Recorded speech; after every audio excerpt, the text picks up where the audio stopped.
deportation of Kilmar Abrego Garcia is turning into a war of words between the Trump administration, the Salvadoran government, and Maryland Senator Chris Van Hollen. So the senator is in El Salvador right now. He's already been denied access to go to the notorious prison where Abrego Garcia is being held. And now we're hearing from Attorney General Pam Bondi. She's doubling down, saying that the 29-year-old father and husband will never come back to Maryland. 7 News' John Gonzalez was part of a media video conference call with Senator Chris Van Hollen from El Salvador. And John, not even 24 hours in, and the senator is facing some big hurdles.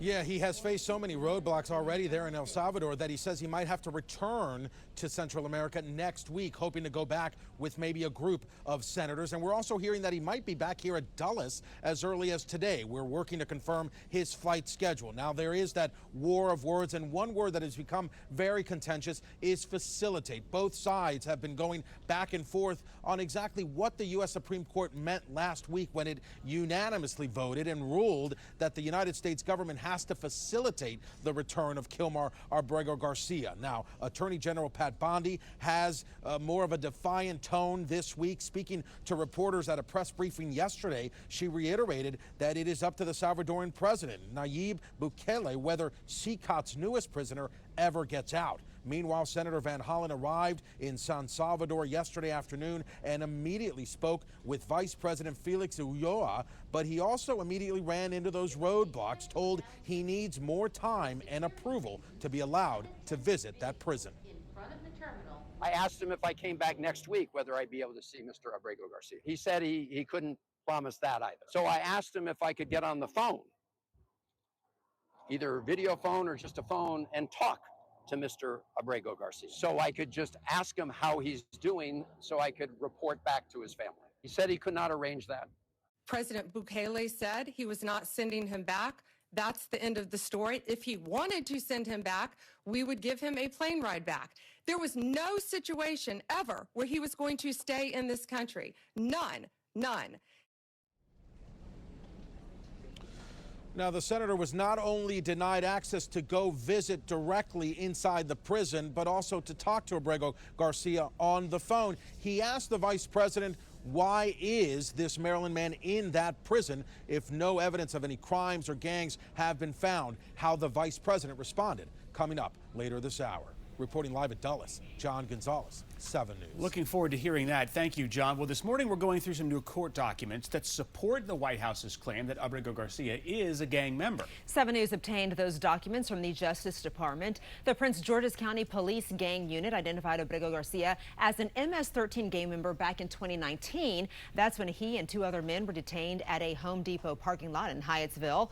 The officer says Abrego Garcia was wearing a Chicago Bulls hat, and according to sources, that means he is a member in good standing with MS-13. It's also documented he wore a hoodie that's, quote, indicative of the Hispanic gang culture, with the reference to the phrase, see no evil, hear no evil, say no evil. Even with this new evidence from the DOJ, supporters at a rally say, gang affiliated or not, Abrego Garcia did not get due process, saying the government didn't follow its own protocol when it comes to immigration law. Well, we're also hearing fiery words from the mother of Rachel Morin, who was killed by a man in the country illegally while she was out on a hike in Harford County, Maryland, back in 2023. So her mother says Senator Van Hollen is prioritizing Abrego Garcia's case after he barely made any comments when her daughter was killed. To have a senator from Maryland who didn't even acknowledge or barely acknowledged my daughter and the brutal death that she endured, leaving her 5 children without a mother and now a grandbaby without a grandmother, so that he can use my taxpayer money to fly to El Salvador to bring back someone that's not even an American citizen. Why does that person have more right than I do, or my daughter, or my grandchildren?